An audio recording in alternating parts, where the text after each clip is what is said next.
guys, welcome back to my channel. I'm so happy to have you guys back here. Thank you for subscribing to my channel, and if you're new, I'm Bianca Oprea, and please subscribe to my channel. You can even click the bell button if you want to get notifications every time I post. In today's video, we're gonna address some questions that you guys asked me regarding the previous videos. Let's get right into this video.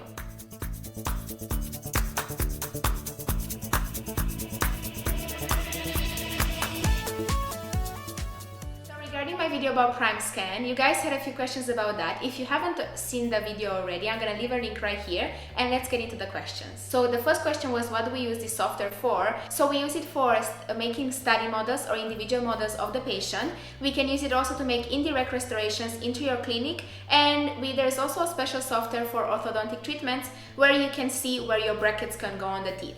So how do we do a restoration?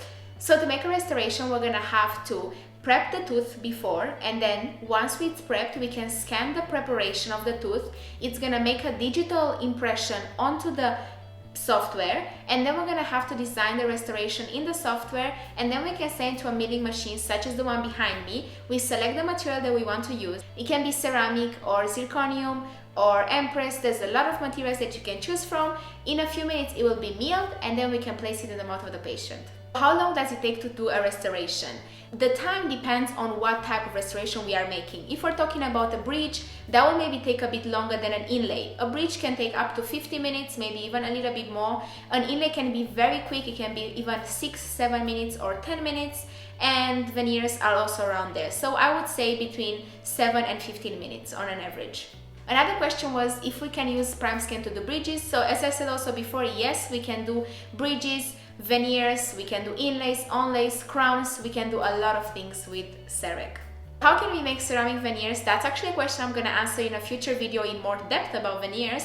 But for now, we can actually, the process of making it is not that complicated. We're gonna have to still prep the tooth, which is very minimal invasive. We only have to take a little layer of the tooth, and then we're gonna scan, design the veneer also on the software, and we're also gonna mill it in the same way as we mill the other restorations.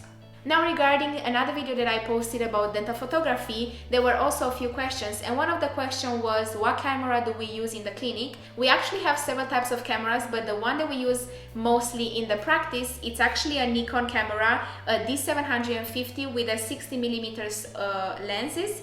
And you can also use different cameras, of course, and you can even use just your phone. If you have a smartphone, or if you have actually a phone with a good camera, you can use that, and it's actually way more accessible in case you don't want to spend a lot of money on a good camera. Why do we actually take pictures of the patient? There's actually a lot of answers for these questions, and one of them would be that for the patient, it is way easier to understand when he can see his own teeth on a big TV or on your laptop. He can actually zoom into the picture and see the actual problem, and he will realize the problems way easier than just telling him and looking in the mirror. Another reason is also for documentation, and also that you would have a before and after also to show the patient and for yourself as well. And then about the last video that I posted about rubber dam, which is going to also be linked here, there was a question if we can actually place rubber dam on any tooth. And answer to this question is yes, we can place rubber dam on any tooth that we have in the mouth. We just have to choose the correct clamp for it.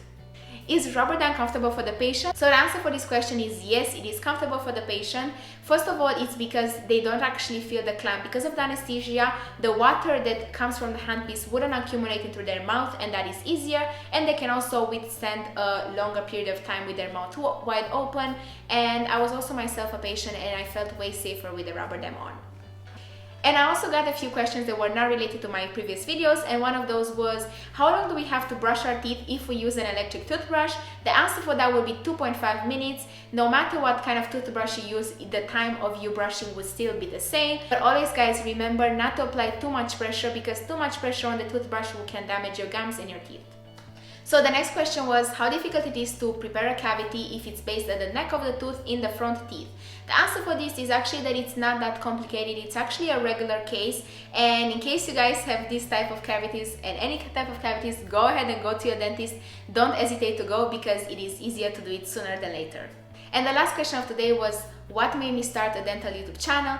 And the answer for this question is that I wanted to help my colleagues, as well as give an insight about how dentistry and dental students' life is here in Romania, for people maybe that are abroad, and just share more with people that are not in the field of dentistry but maybe are interested to see what is going on there at the dentist. Okay guys, thank you very much for watching this video. Go ahead and like this video if you liked it. Comment down below if you have any other questions or any other suggestions. And don't forget to subscribe to my channel. Bye guys!